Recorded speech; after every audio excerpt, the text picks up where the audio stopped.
Hey, good evening, everyone.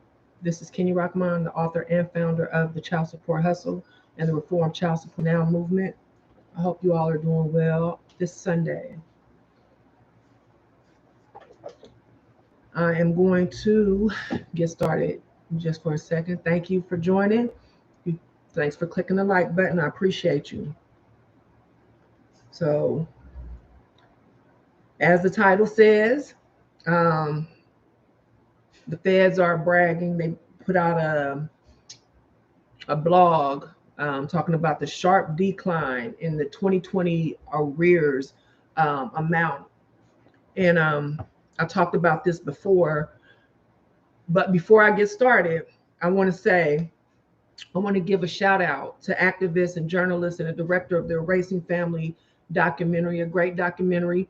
Her name is Ginger Gentile, and she wrote an article about the child support hustle, and it's entitled "The Stage Child Support Hustle," and it's featured in Forbes.com on Forbes.com. I'll put the link in the description. If you can do me a favor, it's a great read, great article. Um, Go check out the article, like it, share it, however you want. This is really the first opportunity since I've been advocating for child support reform that mainstream media, if you will, news outlet has featured a story like this one, like mine, where I get, well, Ginger, just go look at it. And I'm really excited about it. So if you can take a chance, take a look and go check it out, like it, share it. And like I said, she directed Erasing Family. So in the links, in the description, there's a link so you can go check out her documentary as well. Some great read and a great watch. Support the movement. Like there's a lot of stuff going on, like I've been saying. And so this is our opportunity to get out there, get in front of the people that normally don't pay attention. Now they're paying attention. So we have the opportunity to let them know how we're feeling and why we feel this way. So thanks again, Ginger. Much love. So as the title says, yes, they are bragging. This isn't the first time, but the feds actually put out a blog about how the sharp decrease in arrears. And my first thought was, well, no shit.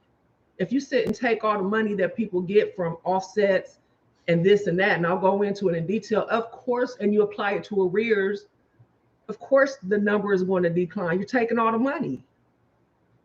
And they hide behind the guise that this is going to children. And we know, and if you've supported the child support hustle and watched my videos or read my book, you know that that's part of the child support hustle. They claim that this money is going to children, and it doesn't. It goes to the state. So that's what I'm gonna get into. But they love to brag about these numbers. So the blog, and of course, I included it in the title. In the description. I'm thinking title. So the blog was entitled "Certified Child Support Arrears Show Sharp Decline." Well, yeah, the sharp decline mentioned total 4 billion. That's how much the arrears declined, according to the author Elaine Sorensen. That is the largest that the Office of Child Support Enforcement has recorded in 20 years. So basically, since the Welfare Reform Act and the child support reform, when all that happened under former President Clinton, this is the most that they've collected since all that happened back in the late 90s, well, mid 90s, late 90s. So that is huge. So that just shows that this program, once again, is not a successful program because all of this arrears, and don't forget, it's state owed arrears in a lot of these cases. So it goes back to the government. Okay, so here's how it works based on the article, so I can give you all background. State child support agencies certify a non-custodial parent's alleged arrears amounts and sends the info to the federal office for inclusion in the federal collection and enforcement program. So now they're sending it off so they can offset this money. The Office of Child Support Enforcement then sends the info to certain federal and private collection agencies. Yes, the government agency is no longer operated by the government only. They are now having private companies collecting child support. And it's not new. I wrote about this a few years ago. I'll put those, and there's a lot of links in the description because the privatization of child support collections and enforcement is another problem. So go check that out. This includes submitted cases for eligible arrears to the Treasurer Offset Program. If you're not new to the child support program and you know about arrears, the offset program, that's where the federal refunds go when they come in and snatch them. That's why so many parents haven't received a federal refund, tax refund, in some parents decades.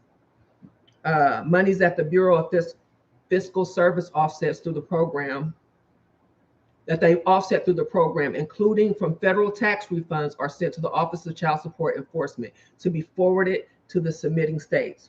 Arrears tend to peak in February and then decline usually through October.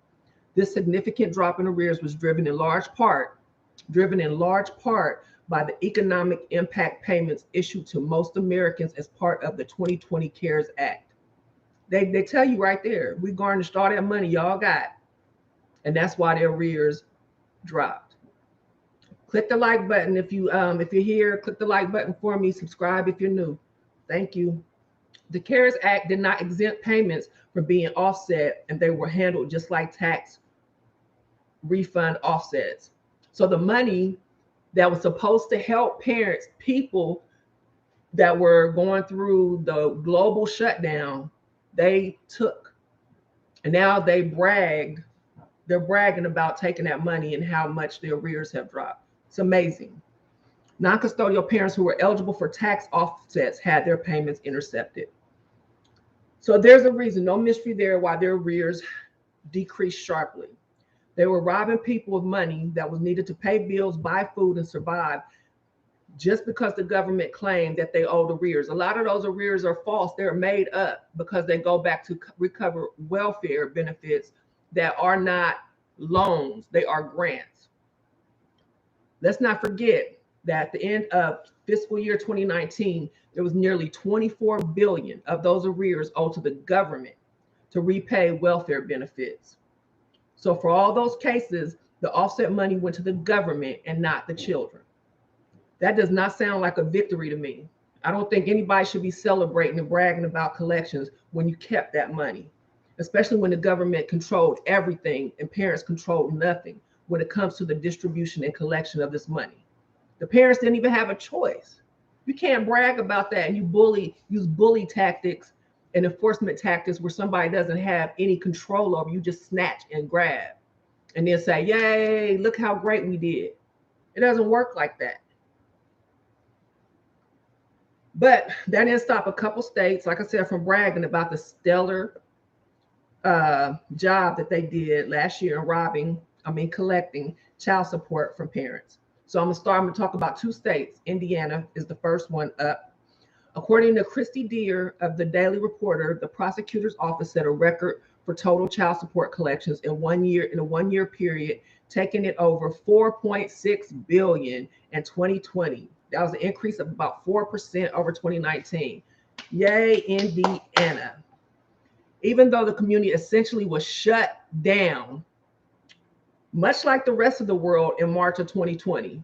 How do you do that? Everybody's not working, but you're still taking money from parents, people that aren't working, but you're doing great. Prosecutor Brent Eaton was still proud of the collections and accomplishments of Indiana's child support agency. He said that he is, quote, gratified that the child support collection effort was able to overcome the adversity of the pandemic. Glad they were able to, because a lot of other people haven't been able to. The state notices as well that DCS recently notified the office that it met all federal performance measures and received a 100% passing rating in the recent random assessment of cases statewide. 100%. Go Indiana. I guess that's great news for their bottom line when it concerns an estimated $9,245,714 they will receive from the federal government. That's incentive money. But let's look at how well the families, especially the children, are doing in Indiana with all of that collection money. Let's break it down. In 2020, 14.8% of children lived below the poverty line, and the state ranked 26th in the nation. Okay. In 2019, Indiana spent about $352 million in federal and state funds under the TANF Assistance for Needy Families program. That that TANF block grant money, but it only spent 4% of those funds on basic assistance. Basic assistance that should be used, especially when people are vulnerable. They're using the bare minimum. Now let's break down these TANF block grants because they are so crucial, because that changed the game. When the AFDC, Aid for the Dependent Children, turned into TANF, those block grants, those states got to do pretty much what they wanted to do with the money. It didn't have to go necessarily to help low income and poor children and families, but they're all about the children. Okay, so the TANF block grants were supposed to increase flexibility of states to meet 4 goals to help low income families. Sadly, many states, and this is according to the Center for the Budget and Policy Priorities, check them out, they have a lot of information. States have used that flexibility to divert funds away from income support for families and toward other state budget areas, often unrelated to TANF goals. So they got all this collection money, but they keep the money, and then they use the TANF money to spend it on other stuff. It sounds like they really love the kids. In 2019, Indiana only spent 2% of the block grant on work activities for low-income parents, 0.2% on work supports and supportive services, and 0% on pre-K and Head Start programs. More information about Indiana and their excellent record-breaking collection rates is that for every dollar that was spent for child support operations, the state saw a return of $5.50. That's a nice return on investment. So back to the arrears collection. Again, this is about that Title 4D. When you hear about Title 4D and the welfare recovery, a lot of people like to go back and forth with me. I don't argue about the subject. It's been written, it's been researched, it's been proven. It's not a topic up for discussion or debate. The child support system is a welfare recovery program. Now they're trying to shift it over into a family-oriented program. Shift it over. So that means it's still currently a welfare recovery program. So if the applicant, I'm going to explain this again, applies for welfare benefits, they must assign their rights over to the state to any future child support payments. And guess how much the family received of the child support once collected on their behalf in Indiana? 0. Indiana is one of 26 states that refuse to pass through any child support collected on these children's behalf that are involved in any of these public programs, TANF and Medicaid for sure.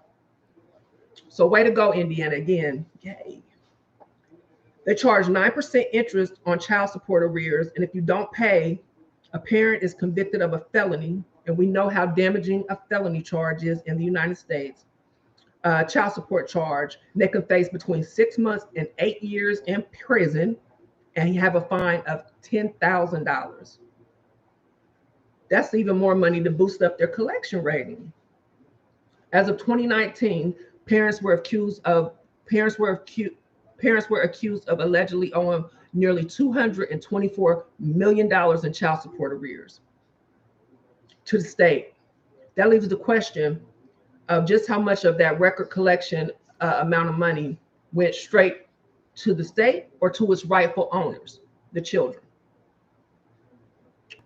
And for that, this is just a side note, for a parent signing over their rights to child support for a cash benefit, the payment for a single parent family of 3 is $288 a month. And you sign your rights to child support over forever. And then it's hell trying to get your rights back. That's what happened to me. You can't just walk in, oh, I want my rights back. No, they'll fight you for them. Because as you can see, there's a lot of money involved. That's a side note. So again, good job, Indiana.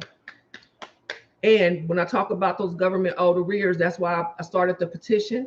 We're petitioning the Biden administration to erase all government owed arrears. This is a perfect example of why we need to erase them, because they're snatching all this money, getting breaking records in their child support collections, But when all this money or a big portion of this money goes to the government, the children don't get it. The child support hustle, it's real. So now I'm going to Texas. Texas is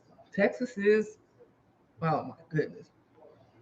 I'm not even going to Texas, Michigan.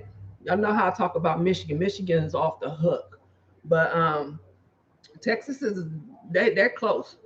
So I wrote about Attorney General Paxton and his flex.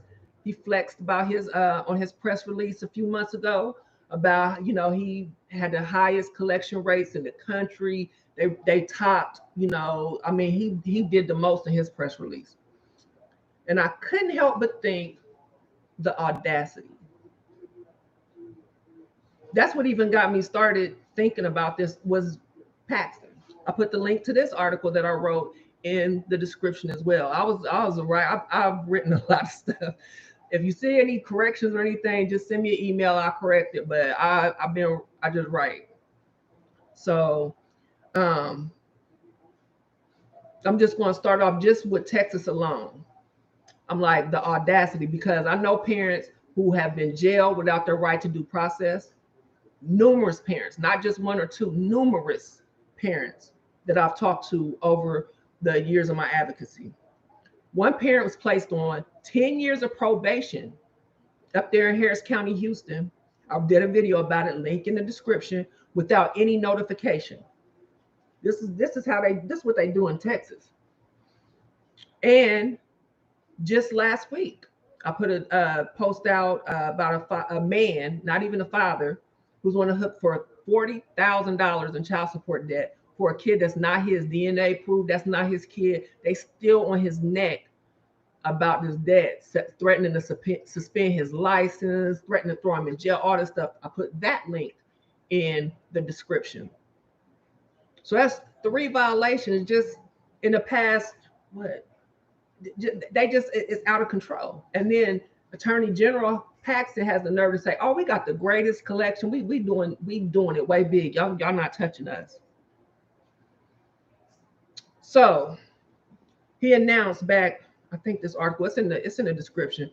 They have made broke the collection record of more than 4.8 billion in child support for the state fiscal year 2020.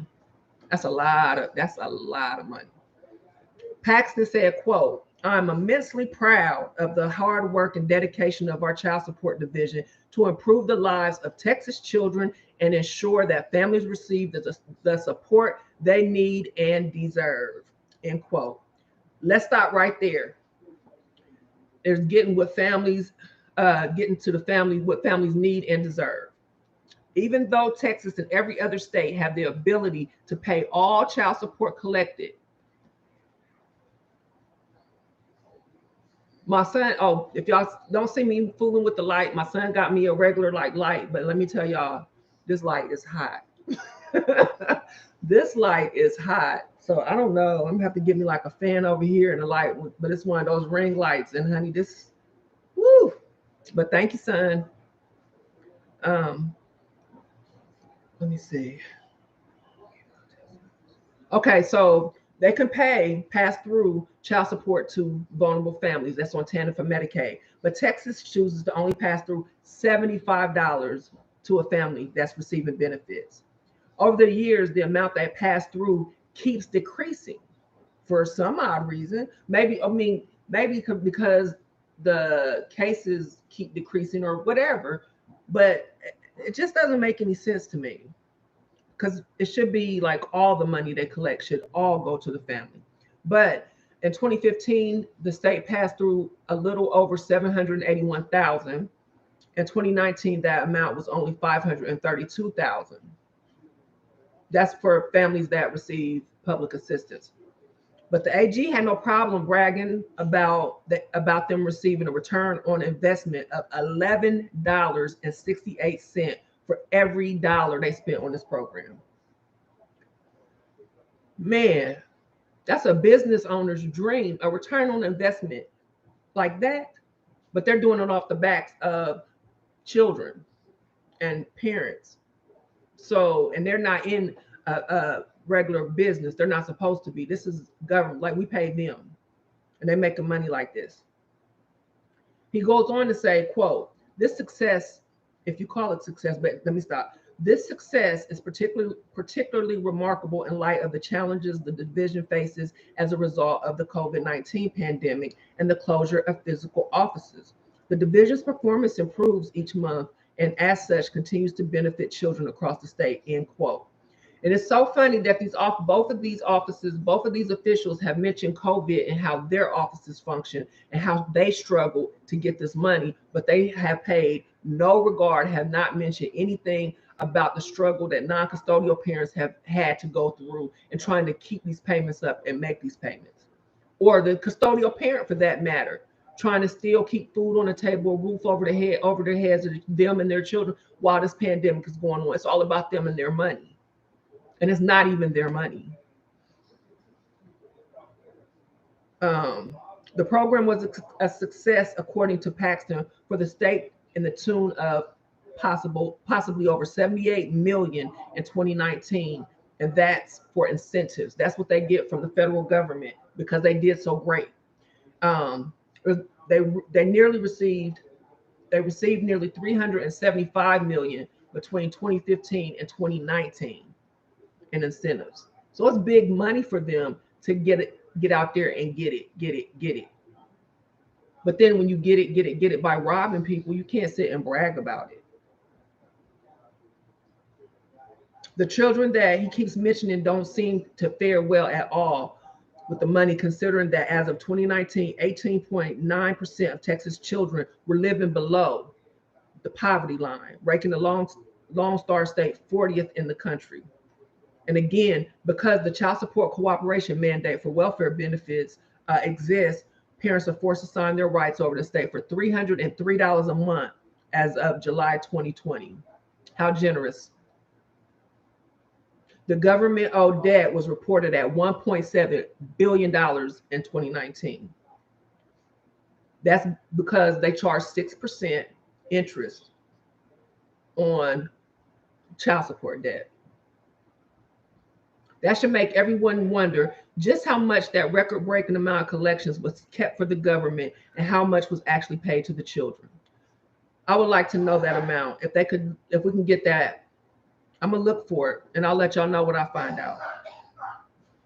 We know, thanks to the Center of Budget and Policy Priorities, that the state is not very generous when it comes to their TANF block grant. And I explained all about the TANF block grant. Out of 993 million spent in federal and state funds under the TANF block grant in 2019, the state spent a mere 4% on basic assistance, 0.3% in work supports and supportive services for parents, 0% in child care, and an entire 0% in tax credits. This money is supposed to help vulnerable families. That is what they wrote in the bit, like when they changed the law, this was written.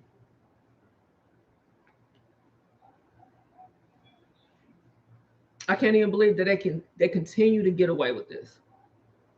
I mean, I can believe it, but to brag about it, like what? If you hear, hi guys, I don't know what's wrong with my comments. They're not coming through, or maybe nobody's commenting. If you can like say something, I would appreciate it. And I don't know if you're there. If not, I don't know. I'm still trying to figure all this stuff out, but usually I don't have a problem. But thanks for liking. Thanks for subscribing. We are up to a little over 2,000 subscribers now. So I appreciate you guys. It really means a lot. So if the parent messes up, I say mess up very loosely. That's not what I mean. Cannot make the extortion payments. If they get sick, disabled, lose their job because of COVID, just like they're acknowledging, the whole world stopped. If that should happen and they're charged with contempt without their right to due process, which is common here, they can also be charged with a state jail felony, which carries a sentence of 2 years and a fine of $10,000. So anyway, they're going to get their money. They want more money, more money. That's the key, to keep a parent in debt. So you're in lifelong debt to the government. However they want to flip it, switch it, rub it down. That's what it is. Way to get after that money, Texas, on the backs of children and parents. You cannot brag about anything when you tie a person's hands, feet, cover their mouth, and then take everything, risk they have to risk their livelihood, their freedom, family, and sometimes life. You take their resources and they can't fight back. They're at a handicap against 100% strong arm bullying. That's like taking candy from a baby. That's not a brag or a flex. You're not doing anything remarkable. Government officials, you are not doing anything remarkable when you take money from people because you can.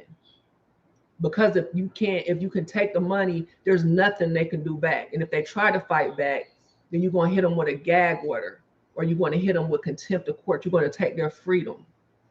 That is not anything to brag about. It's a bully tactic. It's criminal and it's unconstitutional. And shame on you all. This is why I fight so hard to change this system. It's unfair to fathers and some mothers, but especially fathers. And I know moms is going to, at me, well, this affects mothers too. I know that. I never say anything is absolute. Like this only happens to mothers, and this only happens to fathers, and this is only on welfare, and this is only never. Because all of us are different. All of our family dynamics are different. But what is statistically true is that this system is biased against fathers. We got proof of that. Now, not saying it doesn't happen to mothers and mothers don't pay child support and mothers aren't wrong by family court. The whole family court system is corrupt. So of course people going to get the bad end of the stick. Sometimes it's going to be a mother, but the majority of parents that get the raw end of the stick and get screwed around in that system are fathers. And you can send me messages and say I'm wrong. And of course, maybe in your situation, I am. Of course I am, because I don't know your situation. I'm talking about in general. I talk to a lot of people, and I've talked to a lot of people since I've been advocating.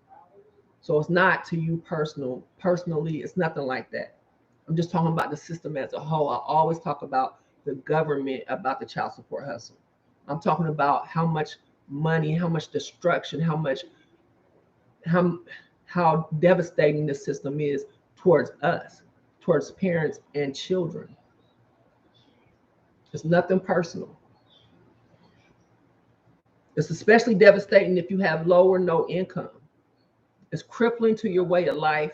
You get strapped with tens of thousands of dollars in debt, and they start enforcement against a parent, and then expect you to make payments that you don't even have to put a dent. You can't even put a dent in the debt that they start you off in. On top of that, when there's a worldwide pandemic that has stopped the entire world from functioning as we are used to it functioning in every aspect, financially, medically, economically, educationally, logistically, socially, everything has stopped. And the one person, the one group of people they expect to still function as if nothing happened is non-custodial parents. There's something, everybody should have a problem with that. They're still arresting parents, by the way, that they claim owe child support debt. They're still arresting parents. It's called debtor prisons, and it's illegal. The people in charge have the audacity again to brag about taking money meant to help citizens, taxpayers who pay our taxes, struggling to survive. We have to get rid of this system. It cannot be permitted to continue as it currently functions. It has to go.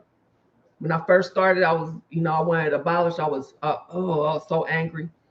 I'm still angry, but I've calmed down a lot on my anger because, like I said, I talked to so many people. I know there's different. Sometimes the mediator is the family court, but that should be up to the parents to bring the family court in, and they're supposed to settle the discrepancy. Okay, they're the mediator. They're not supposed to be the iron fist and control everything.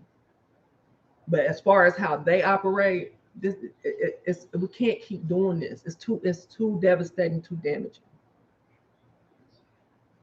So that is my video for today. I want to thank you all for tuning in. I'm sorry, I guess I didn't get any comments because I know a couple of my people that's always on here with me, they would have said something. So I don't know what's, I couldn't even really get on because of the camera situation. So I don't know. But I thank you all in advance for going and clicking on Ginger's article. It's again on Forbes.com. The link is there. Thank you again, Ginger.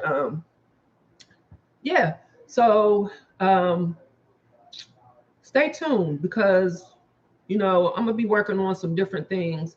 And like I said, if I can help you out with like a link or help you with your case or try to point you in the right direction, it's my pleasure to do so.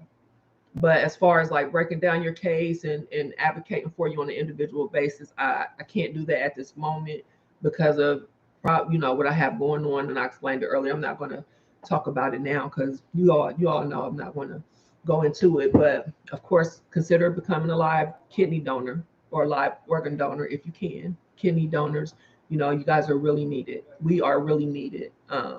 So donate a kidney, save a life.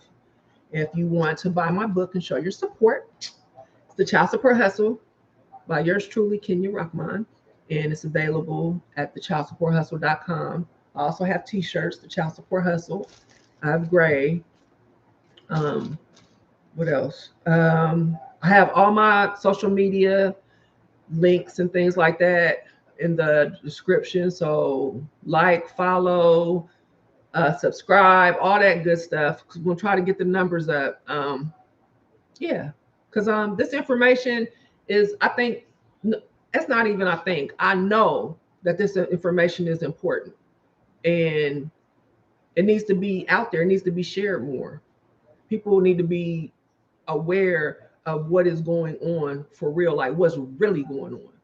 Like it's not just as simple as pay your child support or taking your baby dad to court or taking your baby mom to. It's so much more detail than that. And really, this is something, in my opinion, needs to be taught in school. Like when they're teaching certain subjects, they need to teach this stuff, child support, because it controls so much of people's lives.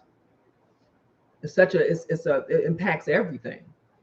So thanks for tuning in, guys. I appreciate you all. Make sure your notification buttons on so I go live, because I go live so sporadically. As soon as if I read something or I get like, oh man, I gotta talk about this. So that's what I'm trying to get more of a presence online and not write so much. I still write, but just I think I can reach more people and talk about the issues that at hand on a video platform versus writing. I'm still write, but I'm gonna try to reach more people like this since I'm not doing individual cases anymore. So there's a method to my madness. So thank you all. Don't forget, like. And I appreciate everything. Y'all keep fighting, keep your heads up, and be support for each other as well. Like I know people meet, especially on our Facebook page. Like we have a pretty big group over there. And so I know people network with each other and things like that. So, find some people and talk to them, and maybe I can organize marches in your city, your state, and things like that. So that's real important, and contacting your legislators. So yeah, everything helps. Don't forget to sign a petition. You can find it in the description or at thechildsupporthustle.com. Okay. Y'all have a good rest of your evening. Remember, they can ignore hundreds, they can ignore thousands, but they cannot ignore millions. Let's